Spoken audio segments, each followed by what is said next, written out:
Minahan.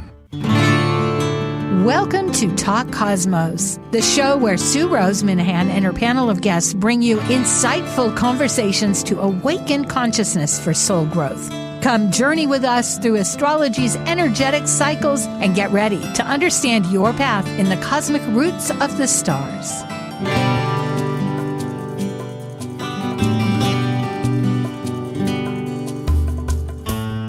Hello, welcome to Talk Cosmos, and I'm Sue, host and founder of Talk Cosmos, and today is the 14th of April.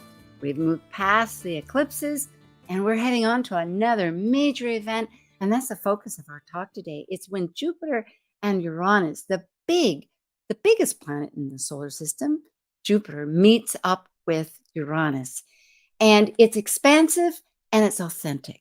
It's asking us to reach into our self or our identity for many reasons. Other planets are at play. It's not just those two in the team. They have a whole crew working on their behalf. And you might say Venus, who also is very related in mythology to Uranus, it's a whole family affair, you might say, in that regard, has her say. She's wanting our values that are deepest within our core to speak. And also about the wounding of our past.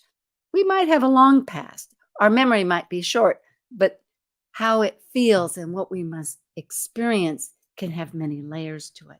And of course, we know that when we're all healing and working on our finding that self that we need to listen to, that authentic self that Uranus shatters away with this electromagnetic field to say, hey, let's get real down to what you are and use that material because we're here always for a purpose. Venus is also about purpose. And in fact, that relates me quickly to the fact that we have a guest who used to be with us all the time. That's Lesley Francis. And I won't say more because we have an introduction that we'll be ready for in a moment. And she does purpose, soul purpose astrology, along with our psychologically oriented spiritual astrologer, Dr. Tad. So we have a great crew tonight. I have many, many thoughts, and I've spoken enough. So we are now ready for Planet Buzz. Focusing on perspectives of pattern planet cycle relationships and understanding their archetypal energy consciousness, reflecting through history, current events, mythology, and philosophical questions, these are the members of Planet Buzz. I am Sue Minahan, founder of Talk Cosmos since 2018, an evolutionary astrologer and student of vibrational astrology, a consultant, workshop facilitator, lecture speaker, writer, Dwarf Planet University graduate, charter member of Kepler Astrology Toastmaster Club, hold an AA degree and Associate of Fine Arts Music degree, and Certificate of Fine Arts in Jazz. I'm an artist, musician, mythologist, and pursue esoteric philosophies. I'm Lesley Francis, host of my own podcast, Coloring Outside the Box, and official astrologer for Female First, an online British magazine. The author of the 2019 and 2020 Llewellyn Sun Sign books, I am a professional astrologer, intuitive, and lecturer, both in my own country of Canada and internationally.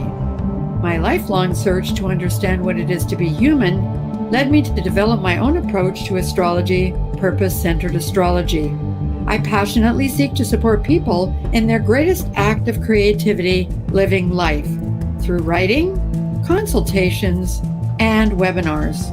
Creator of Star Cards, my own deck of Oracle cards, I love talking and making people laugh. And I'm Dr. Laura Tan. I work as a spiritually oriented psychological astrologer with students and clients around the world. As a counselor, writer, and educator, I love helping people recognize their inner strengths, take advantage of auspicious moments, and navigate times of challenge with greater ease. On my own podcast, Mythic Sky Storytime, I discuss astrology, mythology, and actualizing our full potential. Learn more at mythicsky.com. And as the ancient Hermetic code reveals, as below, so above. As above, so below. Well, and here we are in the middle. Hi, Lesley. Welcome back. And hello, Laura. So good to see you both. Yeah. Good to be here. Here we have, yes, for folks to get a hold of Lesley, go to Lesley Francis, her name.com. And for Dr. Laura Tad, mythicsky.com. Although I know if you Google her name, you will find Mythic Sky, and myself at Talk Cosmos. Jupiter and Uranus, it's a 12 or 13 to 14 year cycle, longer than Jupiter. It's 12-year because, as you pointed out, Laura, you have to get past, otherwise it would be going around like a treadmill to itself. And the most recent one was in 2010-11 in Aries and Pisces, and the next one's going to be in Cancer. And I guess I'll review this, but speak up if you have a thought. And Laura originally did some research about it, which I extended further because I want to know more details and figure it out. But the truth is that in Earth, of all the elements, there are the very fewest conjunctions by far. It goes in the most would be in air and fire. And then Lesley pointed out, well, gee whiz, and that's my phrasing, that if we looked at modern rulership, Uranus is Aquarius, that's air, and Jupiter is in fire, it's Sag. I thought, well, that's very interesting. So, and then it goes water and earth. However, in retrogrades, and this is fascinating, that's not the case. Which again, if we think logically, because if we're trying to come up with a pattern, and we are talking Jupiter that wants to know about beliefs and patterns. So I think this is an honest approach for me. But Earth and fire have the fewest retrogrades. So not only does Earth have not very many conjunctions, but there are not very many retrogrades. And fire, which one can, when you think about it, perhaps when Earth is so stable, so to have retrogrades wouldn't be so easy for anybody. And when it does happen, perhaps that's very meaningful. And in fire, it's instinctive. It doesn't want to go back. It just wants to go forward. So from that aspect, it makes sense. When it does happen, and I'll show it in the next slide, it's over a long period of time. And if you know about astrology, there's various cycles that actually start like our lunar nodes. They start at the last degree, 30 or 29, and they go all the way back over a long period of time to 0. Well, this is the case. And it's approximately 600 plus or minus. We'll just put that. And this perhaps illustrates it a little bit better. Over 2,000 years, going back to 100 Common Era till 2050, I was hoping that would give a stretch, and it does. It's obviously these cycles, if we really wanted to get intense about it, would show patterns that were bigger. But the point is that the first time it showed up was in the Dark Ages at 600. And interestingly, in May of 684, not only did it approach our degree of and I know I'm jumping here a little bit, so pardon me. I'm not trying to give you all this facts. You can see it for those people that want to review it and go back. But it was at 23 degrees, a conjunction between these two large planets. And the nodes were also in Aries, North Node in Aries, and within orb 3 degrees. 3 degrees is, for some people, large, but for many people, that's within orb. So I'm going to compare that at the end.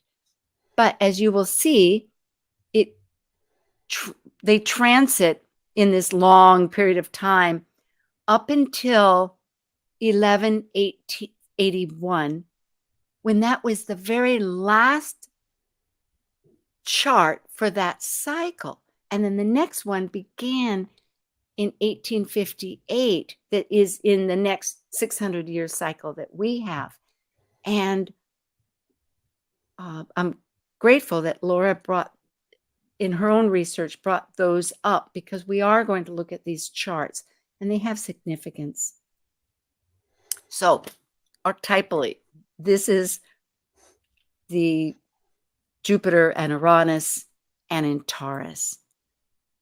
Shall we begin about Jupiter, Laura and Lesley, just Sure. about its archetypal? Okay. Yeah, well, he's right. That Zeus in the Greek pantheon, for people that are more familiar with the Greek pantheon than the Roman, right? So Jupiter is, and it's the largest physical body that we're aware of anyway, in our solar system. And so there's this grandiosity, right? Jupiter does everything, doesn't know how to do anything little. And so there's always this expansive, larger than life energy that Jupiter brings in wherever it's engaging or however it's playing out.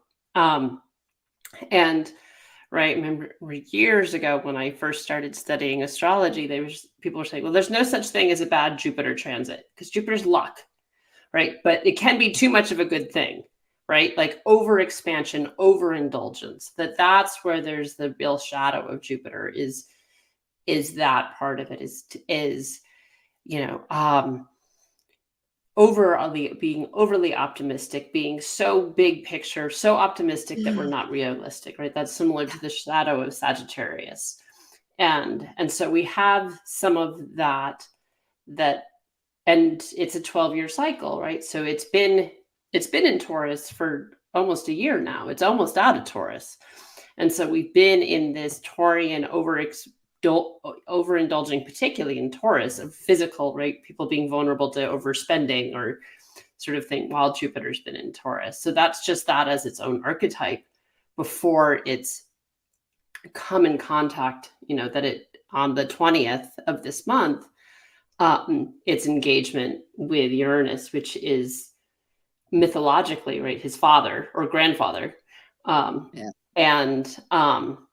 And the dance that they're going to do, that they have this meetup, right, of this 13, 14-year cycle of coming back to one another, which then, of course, also brings in Saturn with it, Saturn being that 14 being part of Saturn's 7, 14, 21.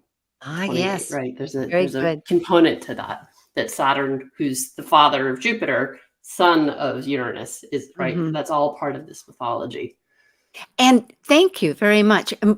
One factor, there's two factors here I wanted to bring up, actually a couple. One is that Jupiter is a shape shifter. Now, I never thought of that so much, but I was reading that and realizing, of course, in not every mythology, but so many, Jupiter begates children with mortals because came as a swan, and therefore we have the Gemini twins, or else it came in as a horse, and et cetera, et cetera. And that is part of its whole, very powerful, involved with it. And it's a king of the Olympian gods, because as you mentioned, there's these other gods, and we'll go ahead with who they were prior to this grandson. And what really impresses me when I discovered that with Jupiter ruling, we have free will. We have choice. In other words, humans can make their blunders. I remember reading Odyssey, and that was one of the factors too. We're not, in a sense, that's with Saturn that Jupiter overthrew, was very role-oriented and order and authority, which can be so useful, but yet it doesn't have that innovative and experiential life that would need both of your psychologies and purpose-centered astrology that you do. Well, Jupiter doesn't really like limits. And like all fire signs, does not necessarily like the word no. And it's not comfortable at all in Taurus. Taurus is the energy of Taurus is just too grounded for all that magnificence, right? All that joie de vivre, all that anything is possible. And it's always interesting. I mean, thinking about Uranus was the father of Saturn, who is the father of Jupiter. If you think about that in terms of consciousness, that there's always got to be space and place. Like it's like it's like I just got this image of Saturn kind of hanging by his fingernails all the time whenever Uranus and Jupiter show up. And what's going to happen when they show up together and bring about, again, a huge shift in consciousness in terms of what is real, what is it that you can truly call upon to provide any sense of grounding. And so much of Taurus tends to view outward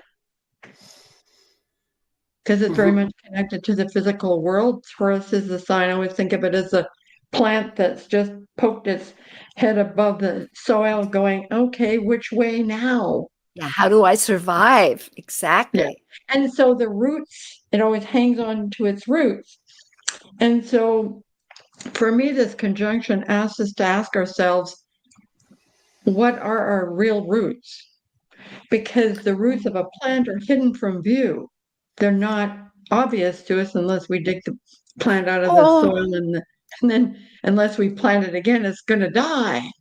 Oh, I So love this. there is a shift and a change in terms of expanding our awareness. And yet you take a look at some of the conflict going on in the world, and we still want to do right, wrong, good, bad, either or, not how do we look at this in a big picture kind of way, which I think is part of this Uranus-Jupiter conjunction. Can you get outside the immediate response and view it from what came up as outer space, but I think that's a bit much. So no, in fact, thank you, Leslie, and thank you, Laura, Dr. Tad. That's gorgeous. I'm going to hang on to that hidden view, having our roots. We have here Uranus with the two of them, the great awakener. Oh, I was reminded that Saturn, thankfully, is in the ocean, in the water, Pisces. So Saturn, actually, I think with this transit this time, is part of cooperating in its own way. It's most interesting. It's dissolving some of its process, but I don't know if process is the right word. Uranus, the great awakener, and visions, looking at visions. It's a longer 84-year orbit around the sun. And if we look at its physicality, it rotates on its side in reverse of all the other planets. Venus also rotates in reverse, but it doesn't, not on its side where its axis is east-west. And it is a primordial deity, unlike Saturn, which was a Titan, and Uranus, which is the Olympian gods. Jupiter. Thank you. Zeus. Yeah. Yes. So Uranus came out of chaos. It's primordial. It's one of the very beginnings, and it's a personification of the whole sky. And yeah, well, and I think, often, Richard Tarnas often talks about Uranus in comparison to, in terms of myth, that it's often more akin to Prometheus in terms of what we as astrologers tend to ascribe to Uranus in terms of that rebel with a cause and revolutionary, unconventional, cutting edge, innovative, right? That's very much part of Prometheus's story. And so, that merging of that rebel energy, that awakener vision energy, then with Jupiter, right, that we have going on now. So this expansion, it has potential to be aha eureka moments going on. That is there. The Taurus, I think, does complicate it because, as Leslie was saying, that root, it's like, well, awaken and innovate, but keep your feet on the ground somehow simultaneously. I think that tells me we need a tall tree, because the ceiba tree, and this is going further ahead, but the ceiba tree down in Guatemala, the roots are in the ground, and the people are the trunk, and the heavens, the branches are up to the sky. And in a sense, that's where we're reaching for. Lesley, you might have something to say. I know that I'm trying to move on too, because I'm so appreciative of the archetypal, which is very grounding for what we are going to look at these charts ahead. But moving along, because it is, by being a great awakener, revolutionary, right? Rebel. It isn't working with the rest of the team. It's like authentic to itself. Well, if it is the primordial deity that emerged from chaos, as you say here, well, he doesn't have to play with others. That's it. There you go. Unless he wants to. And Laura, I really did appreciate that stuff about Prometheus. As a person with a stellium and Aquarius, I intend to think about that for a while. So Taurus, we can't forget Taurus. And the importance part also about Taurus is that there's dispositors. And Venus, the ruling guide, however you want to term it in astrology, rules both Libra and Taurus. And Taurus, as you indicated, Lesley, is about survival. You know, the spark, the fire has entered, broken away from the womb in Aries, and now it's landed. It's an earth sign. It's fixed, and it's rooting, as great analogies and truthfully being, and it's self-reliant, and it has resources, both material and internal. And yet Venus, a larger scope of Venus is values and purpose and beauty. It's beauty, which really, with the Fibonacci and the spiral of life and the golden mean, rules a lot of creation. But she's going to have her say. She is strong in this chart, not only as the ruler, but also in a conjunction when we get to the charts. Shall I? Yeah. Okay. I mean, there's a lot we could say, but there's also a lot to cover. So I know. Laura, you brought this up, the Sabian symbol, which is always rounded off from the degrees. So we're talking about 21 degrees Taurus. So we're looking at 22 degrees Taurus. Do you want to speak? Yeah, so I was just curious. I don't always use the Sabian symbols, but I thought I would check out what this one was. And I think it's a really beautiful expression of what to expect, or what this may be about, particularly given the state of the world right now, and trying to hold this as the vision of it, because you could go very dystopian with some of the stuff that's going on. And so this is a way of not sort of falling into that abyss or rabbit hole, right? So the Sabian symbol, a white dove flying over troubled waters, right? And so this idea of like things are complicated. There's a tumultuousness, and yet the dove is always associated with peace, right? And so it's the symbol of world peace.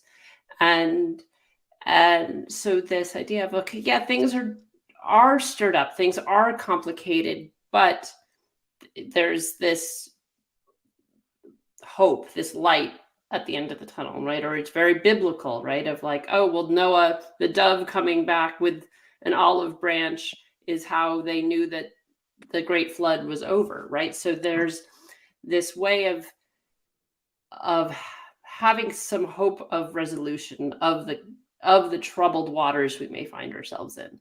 And I liked what James Burgess, because there's for those people, the Sabian symbols from Elsie Wheeler and Mark Edmund Jones in 1925 have been interpreted by many people. And of course, Dane Ruchar is a very popular and a go-to for understanding what they are, which I have written here. But James Burgess is also a student of Dane Ruchar and Zhuang. And I like the idea that he expands that idea of the dove, which has its biblical essence, which I think Dane speaks of here, into just looking at spiritual signs that really we are talking about. And the whole chart, in my mind, with Saturn in Pisces and other energies here with Neptune, as we see, are really asking us to go within to find that center and for the signs through the physical. And it says here that the larger life rhythms indicate a picture and give signs all around us. I love that. Leslie, do you have a thought before we plow Well, on? I just wanted to say that I think that we do have to be a bit careful. We haven't got to the chart yet, but apparently I want to say this now, is to remember that Jupiter has a tendency to be a little bit self-righteous. I know all the answers.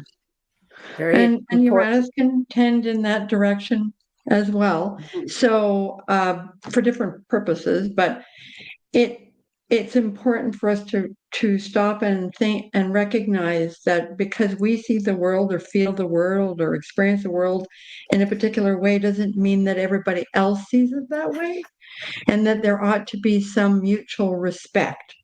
And maybe that's because Venus is the dispositor of this particular conjunction.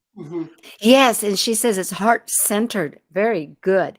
And looking at this chart, this is the one in Washington, D.C., representing the United States. Should we take a quick break, Sue? Well, no, we're going to wait. We're going to wait. We have a minute. Thank you. It's at 27. We got 1 minute. It's at 10:27. I'll just introduce this. It's at 10:27 in the evening on the East Coast on the 20th of April. And there are quite a few, not too many, but there's a potent T-square, meaning that's an activation. There's an opposition, there's another activation, and there's a sextile. So what you'd indicated there is with the nodes, if we just look at the lunar nodes, there's a stellium in Aries, which is our pioneering going forth. It's like this chart right off the bat wants us to move ahead. And how are we doing that? We have some great ideas like what are our real roots or what's our real purposes, how to decipher this energy here. Shall we stop there? Do you want to take a break then and come back? Yeah, I think it's good to take a break now, okay. and we'll dive in. We'll be right back with Lesley Francis, Dr. Laura Tad, and myself for Planet Buzz Expansive Authenticity with Jupiter Uranus conjunction next week. So stay tuned. We'll be right back.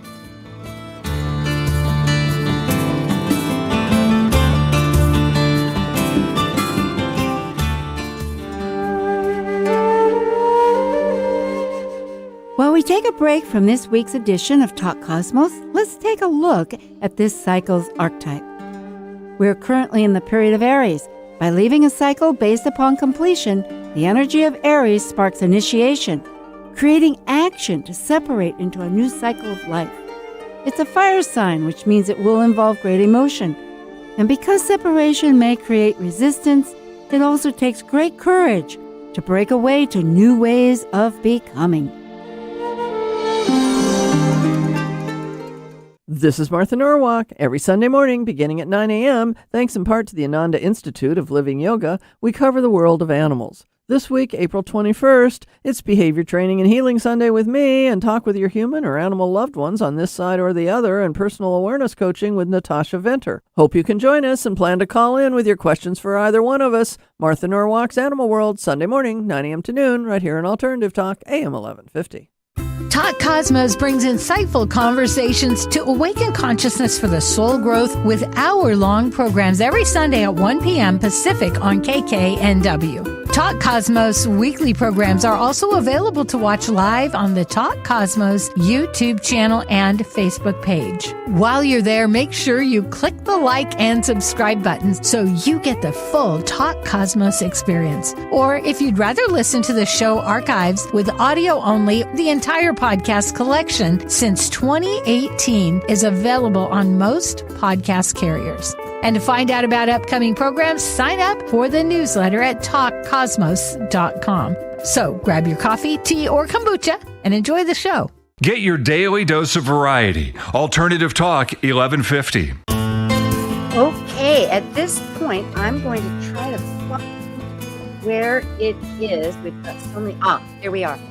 This is just a brief little break till we get right back to say that Lesley Francis and Laura Tad and myself, I'll just start off with our announcements. Next week will be about the United States Chiron return with Michael Bartlett, John Chinworth, and Justin Crockett-Elsey. So tune into that. And of course, thank you everybody for subscribing and being in touch.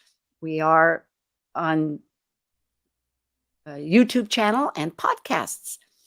And Laura, what would you like to bring out for the public? Yeah, so I've got a couple talks coming up. One on June 12th. That's going to be on family dynamics and astrology and looking at the patterns that show up in our families and how that can help us understand. You both get patterns and then you get families that are the outliers, and how looking at those can help understand your family of origin or working with your children, and where there's similarities and where there's really radical differences, right? Like everyone in my family is fire and water except for one person, right? He's the Aquarian, who's already an outsider, is then even more of an outsider because he's the only one who's not fire or water sun sign. So we'll be looking at those sort of things. And that's going to be with Andrea Gett's program through Moyer Press. So if you go to my website, you can register, or you can contact Andrea to register there. Beautiful. And that's at mythicsky.com. Yeah. Go ahead. And I'll be doing another talk for them on the 10th of July about how to work with dreams. And we'll be doing some dream work. So that'll be fun. Wonderful. And Lesley, Master Astrologer, and that's at lesliefrancis.com. I know that you're the president of the Edmonton Astrological Society. You just did a talk with them last night, which I imagine people could get a hold of or join your club. But what do you have news to tell us? Well, first of all, if anyone's interested in checking out our organization, you can go to astrologyedmonton.com. Edmonton is the city that I live in Alberta in Canada. And not only am I currently president, I did a lecture 2 days ago on the moon and her inner resources, taking a look at the moon, the planet, the moon conjuncted just before birth, and the planet is going to conjunct after birth as a focus for looking at inner resources and pathways that the moon will follow. So, and I am also head of the organizing committee for the Canadian Astrology Conference 2025, which will be held September 12th to 15th in Edmonton, Alberta, Canada. And for all the lovely Americans listening, you have to just check out how much you can buy with a US dollar in Canada. Anyway, the theme for this conference is Healing the Planet.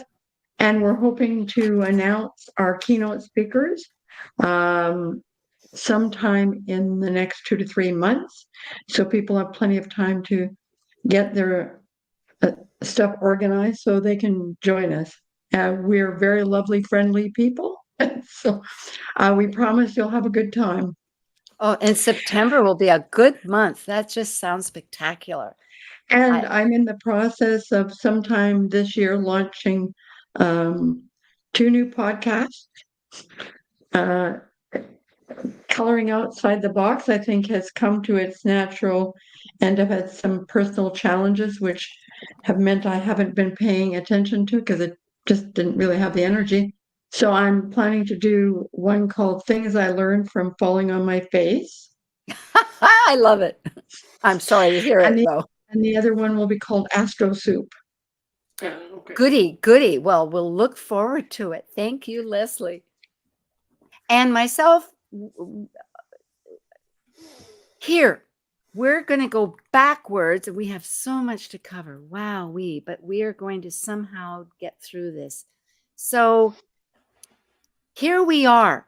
We have this stellium in Aries on the North Node, where we know that that's where the planet's headed, is northwards, and that's where our destiny is. It's a lunar. We're just going to talk some facts here and as much information as we can. And Venus is collaborating with Chiron, our wounds, in order to figure out how are we going to do this so we don't get in our own way, right? That's one way to look at it. And if you want to pick another one, we'll just plow on if we can. Pardon the word plow, but we do need to kind of keep forging in Aryan fashion. Mm-hmm. Point out before we switch charts, because one of the things that is interesting about when we cast a chart for the states or for Washington, but so looking at it as sort of that being the US as a whole, right, as we get this Sag rising, so then Jupiter is governing the chart and for this Jupiter-Uranus conjunction. Yes. And so even though they are at the exact same degree, Jupiter is a bigger player in the States than in other parts of the world with that conjunction, which we then saw. And we do. Laura, you're absolutely right. And yeah, and that was the next slide. So I'm going to show it right now that yes, for the United States, there is a difference. And with the East Coast, it is Jupiter, and for the West Coast, it's going to be Venus. But interestingly, they're both so aligned with this because Venus rules the Taurus. And as long as we're at it, we may as well jump to Canada. Canada is also a Sagittarius rising. So in other words, Canada with their capital in Ottawa and the United States both are ruled by Sag. Go ahead. Yeah, so just looking, and then I don't know if you cast the one for the UK. Interestingly, for the UK, we got the Aquarian rising. And so then Uranus for Europe then, or at least the UK, is a bigger player. And so they're both of these planets really important for really significant parts of the political world. It is. And it's just an interesting way that's lining up. Astrocartography. With yes, all indeed. Of that. And yes. That there's more of a Uranian quality to it in England. You'd still get some of that Aquarian rising in part of the continent of Europe, and then in the States. And so this is a very significant conjunction, and we'll see how it exactly plays out. Initially I had some. I was trying to little dystopian, but like I have some concern about seismic activity with this conjunction. I don't think I think that's part of the eclipse, impacting the quake that hit Jersey a week ago. But when I looked at it historically, I wasn't seeing anything about big earthquakes. There was other really significant things, but I didn't see anything about earthquakes. Let's just stop, Laura. Let's pause on some of that. Let's stay with what you brought up if we can. And that is how this conjunction is working just briefly over the world very powerfully, but with a little bit of different emphasis, okay? Because I have charts that show what we've talked about, but they're further ahead. And I want to go back to the original chart also. So if we're all on the same page here, because we have so much material and it's like, how do we logically step here and there? And a bit of chaos with Uranus is fine. I mean, that's what we're normally done. But I love this idea that all of us know, because, and I'm going to work backwards, in Europe that has the Aquarian, that's networking. I mean, they're over in Europe with, as we know, politically, all the troubles there in the Middle East. So they're networking with the rest of the nation, I mean, the world, you could say, and also in their environment, they're concerned. Then if you go back to Washington, D.C., we're trying to get the right philosophy. We're our belief systems, and we're trying to adjust our belief systems to go along with the right program and to be righteous as along with Canada. Because if we go back here, Canada too has, at the very beginning, the Sag rising. So if we go back even further to the coast, this is fascinating, where the East Coast is, as we're bringing up Sagittarius along with Canada, looking at our capitals. But on the West Coast, whether it's Seattle or going down to Los Angeles, it's Libra. And that energy is looking at relationships.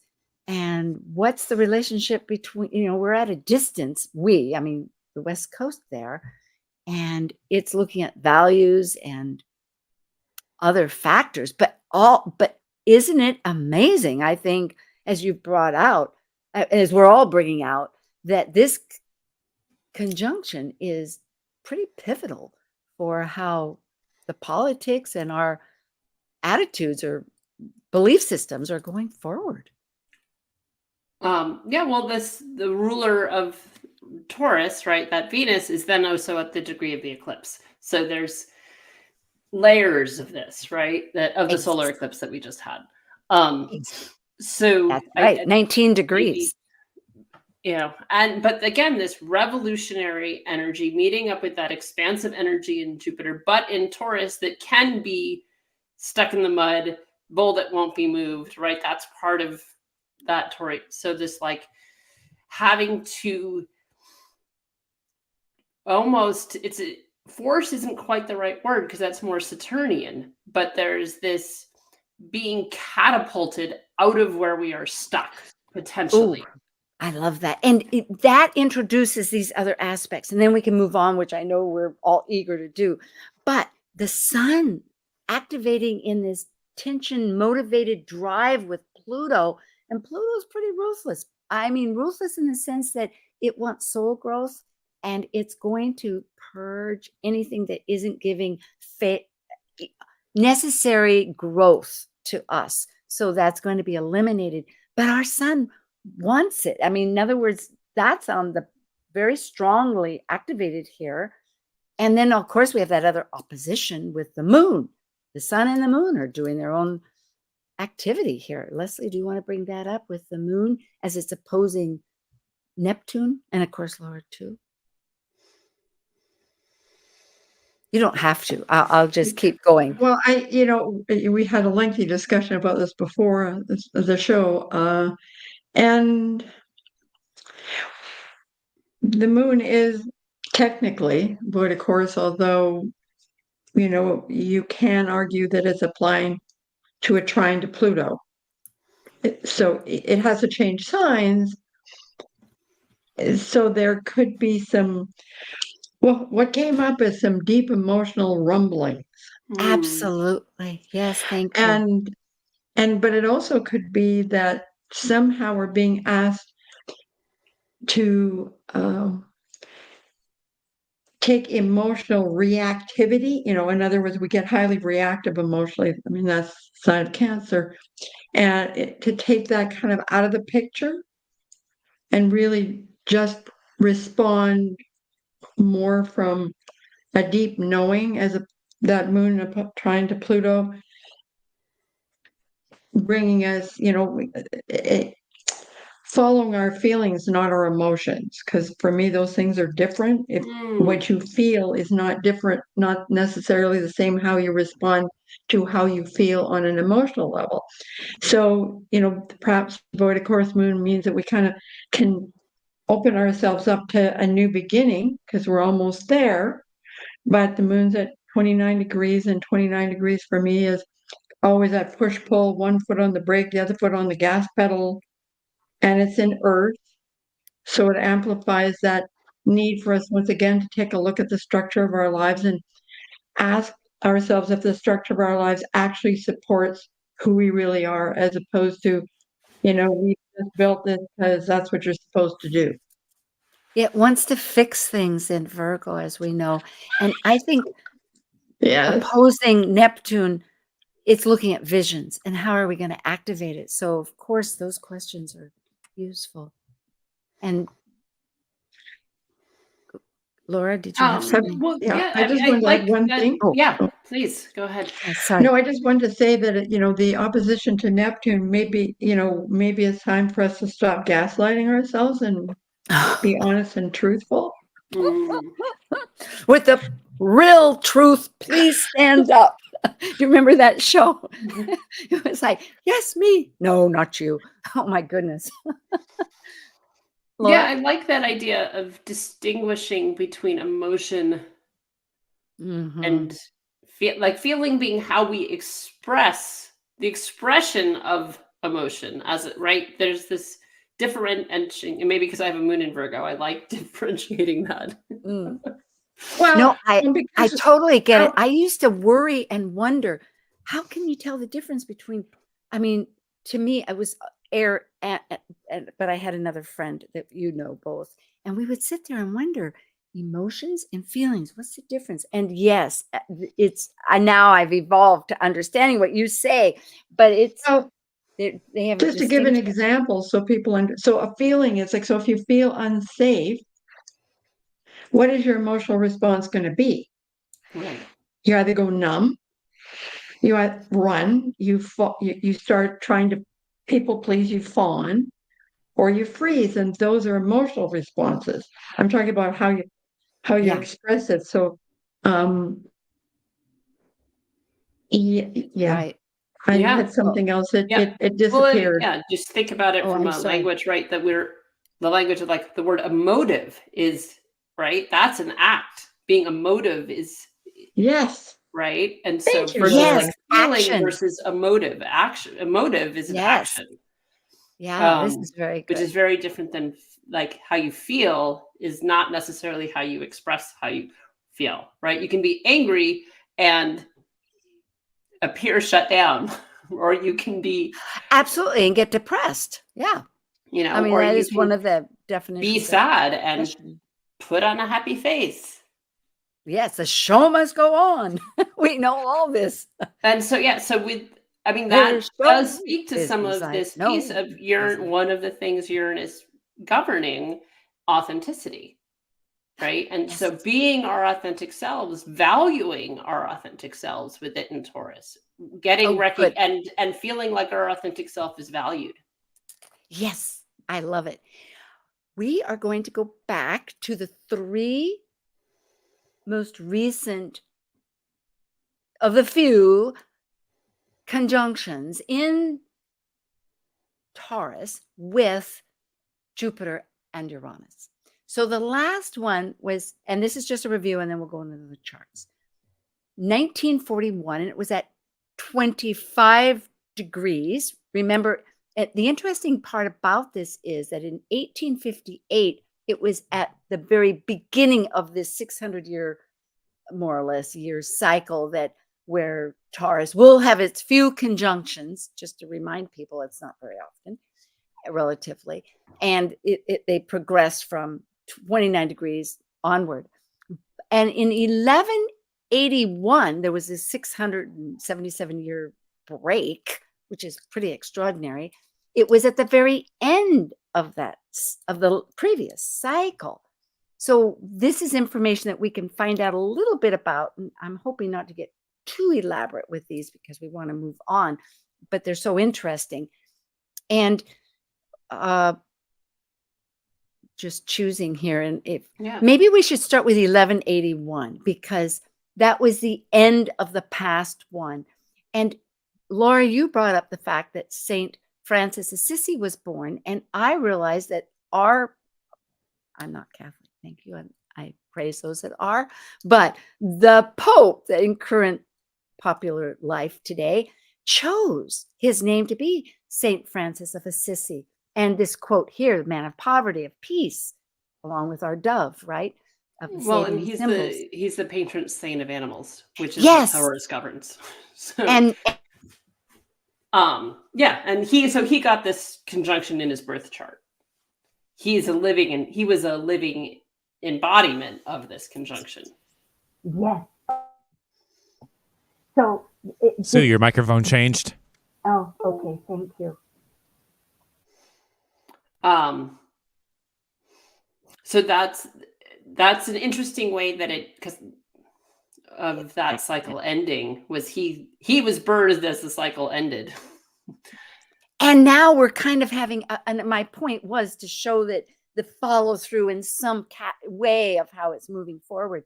But the other thing back then, and I took a great deal of time researching this more because all of this is like news and how related is it, is that the Japanese and the Chinese astronomers that were wonderful astronomers still and very meticulous in their own findings of looking at the skies, observed that there was a new star, they call a visiting star, a guest star, they called it, in the constellation Cassiopeia, which is like that W that churns around from a W to an E going around, that you can also find the North Star if one's looking at astronomy. But it lasted 185 days, but it started here in 1181. And fast forward, in 2013, it was understood that these were white dwarfs that were dying, but they also realized that there's these different kinds of dwarf planets dying, which I won't get into. You Google it yourself, folks.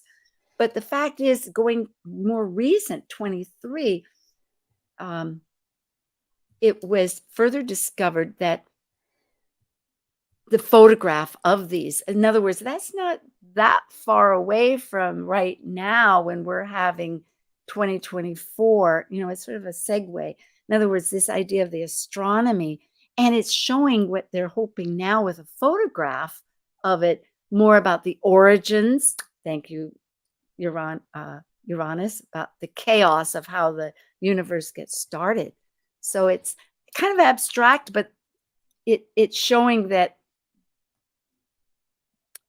we are reaching, like Gaia and Uranus, Earth and heavens.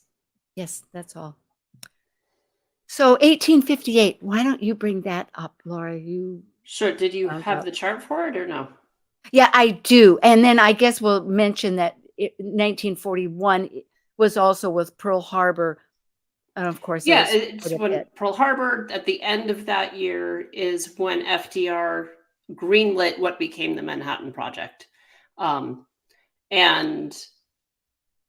so that seemed very interesting, because what it like perfect expression of Uranus and Taurus and splitting the atom seems like a pretty perfect analogy. Yes. But so that I'm not sure I have 1858. Maybe I should just jump ahead and we'll see what we do have. But so Lincoln's speech, what I was reading was, it's one of 3 of his most famous speeches he ever gave. And he gave it before he was president. He was running for Senate at the time. And what he talked about in his speech, and the whole speech is available, you can download it. It's called "A House Divided Will Not Stand," is the full title of the speech, is that the issue of slavery in this country had to be resolved. It had to be one direction or the other. He wasn't even professing that slavery should be outlawed or that it should be universally allowed.